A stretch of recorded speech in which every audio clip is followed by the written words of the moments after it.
Assalamualaikum warahmatullahi wabarakatuh. Perkenalkan, nama saya Rifki Arya Putra Riyadi, kelas 22A atau 2022A, jurusan Pendidikan Bahasa dan Sastra Indonesia, Fakultas Keguruan dan Ilmu Pendidikan Universitas Riau. Kembali lagi bersama saya. Di sini saya akan menjelaskan kembali tentang teori sastra, lebih tepatnya kajian berikutnya yaitu kajian teori ekologi sastra. Yang akan saya jelaskan itu pengertian teori ekologi sastra dan contoh penerapannya pada objek karya sastra. Baiklah, tidak berlama-lama, mari kita ke videonya.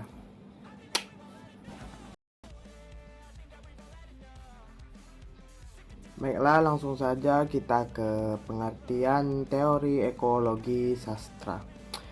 Teori ekologi sastra adalah suatu ilmu yang mempelajari cara manusia beradaptasi dan menjaga lingkungan dengan baik, serta berkaitan dengan menulis dan membaca yang menggambarkan atau mempengaruhi interaksi makhluk hidup dengan alam sekitar pada sebuah karya sastra.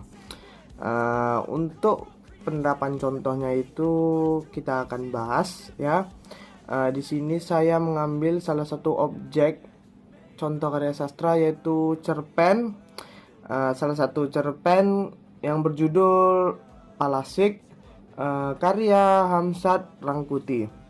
Baiklah, langsung saja kita bahas untuk penerapan teori ekologi sastra ini pada karya sastra.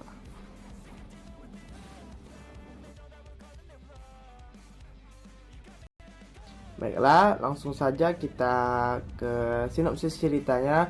Sinopsisnya sendiri yaitu menggambarkan kerusakan hutan yang terjadi di hutan Sinjunjung. Kerusakan hutan yang terjadi di sepanjang lereng pegunungan Himalaya di dataran India. Sejak berabad-abad, penduduk desa di India, terutama di wilayah perbukitan dan pegunungan, menggantungkan hidup pada hutan. Hutan menyediakan makanan, bahan bakar, pakan ternak, serta menjaga kelangsungan sumber daya tanah dan air. Keselarasan dengan alam sangatlah penting. Hutan adalah segala-galanya. Namun di cerita ini, para pengusaha kayu merusak hutan tersebut dan membuat hidup masyarakat menjadi susah. Itu dia sinopsisnya. Kita lanjut ke teori ekologi pada cerpen Palasik karya Hamsat Rangkuti ini. Yang pertama yaitu ada pada paragraf yang ini. Di paragraf tersebut dapat dilihat kerusakan lingkungan dan jatuhnya hutan besar meningkatkan bencana alam. Kontraktor komersial dari dataran dilakukan pada skala besar ekstraksi sumber daya alam seperti kayu, batu kapur, magnesium, dan kalium dengan cara yang tidak masuk akal, seperti peledakan pegunungan, hutan yang jelas dipotong, tambang digali, jual nutrisi hidroponik, dan lain-lain, serta mengkonsumsi sumber daya untuk kebutuhan perusahaan mereka sendiri. Hal ini mengakibatkan gangguan besar ekologi Himalaya yang rapuh, banjir, dan tanah longsor mengklaim lebih banyak korban dan menyebabkan kerusakan. Kondisi tak tertahankan inilah dan hilangnya nyawa mengakibatkan revolusi di antara penduduk Himalaya, khususnya perempuan yang dipegang gerakan Chipko sebagai senjata di tangan mereka untuk melindungi dan menjaga ekologi Himalaya dari kerusakan lebih lanjut. Lalu yang kedua itu terdapat pada paragraf yang ini, teori ekologi sendiri yaitu dijelaskan kritik dari pengarang atau kritik dari pembaca menceritakan tentang kondisi kerusakan hutan seperti penebang hutan yang terjadi di hutan Sinjunjung dirusak oleh oknum pengusaha kayu. Warga berpendapat bahwa kerusakan hutan yang terjadi di Sinjunjung merupakan keserakaan oknum pengusaha kayu telah mengakibatkan kerusakan hutan yang menjadi sumber kehidupan bagi masyarakat. Menurut keterangan salah satu warga bahwa ada 3 sungai yang hulunya berada dalam kawasan hutan yang telah rusak.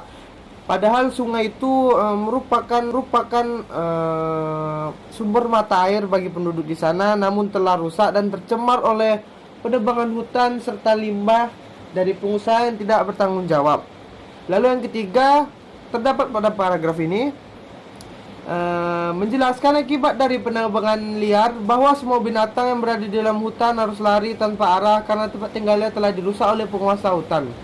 Kerusakan lingkungan bukan sekedar disebabkan kesalahan teknis dalam mengorganisasi alam, tetapi lebih dikarenakan kekeliruan sikap dan cara pandang manusia terhadap sesama maupun terhadap alam. Rusaknya alam mematikan sumber daya dan ekonomi. Hal tersebut akan memberikan dampak yang signifikan terhadap berubahnya cara hidup, pandangan, nilai, kebudayaan, dan sosial. Semua terjadi karena mencari sumber daya dan ekonomi yang baru mensyaratkan kebaruan pada aspek-aspek kehidupan pola.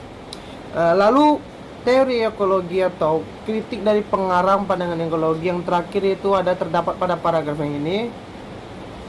Dijelaskan bahwa sebelum menebang pohon yang terdapat di hutan Si Junjung, sebelumnya ada upacara yang terlebih dahulu yang dihadiri oleh pemegang hak kuasa penebang hutan. Upacara penebangan pohon dilakukan pada waktu tengah malam. Namun dalam cerpen ini jelaskan ada sepasang suami istri yang tidak suka hutannya dirusak atau ditebang. Suami itu memiliki kekuatan yang disebut palasik. Pada saat upacara dilaksanakan, palasik ini akan merekam penguasa hutan yang akan menebang pohon. Untuk amanat dari keseluruhan cerita ini, amanat ekologi atau kritik saran dari cerpen ini menunjukkan pentingnya memiliki sesuatu untuk mendorong mereka bersikap tegas dan berpihak pada alam.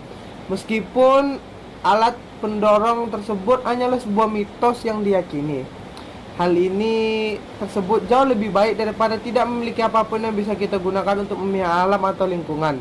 Selain itu, cerpen ini mengajarkan juga untuk selalu menjaga agar habitat ekosistem seimbang, di mana kehidupan manusia juga akan berjalan lancar jika alam memiliki ekosistem yang seimbang. Itu dia penjelasan mengenai teori ekologi pada cerpen Palasik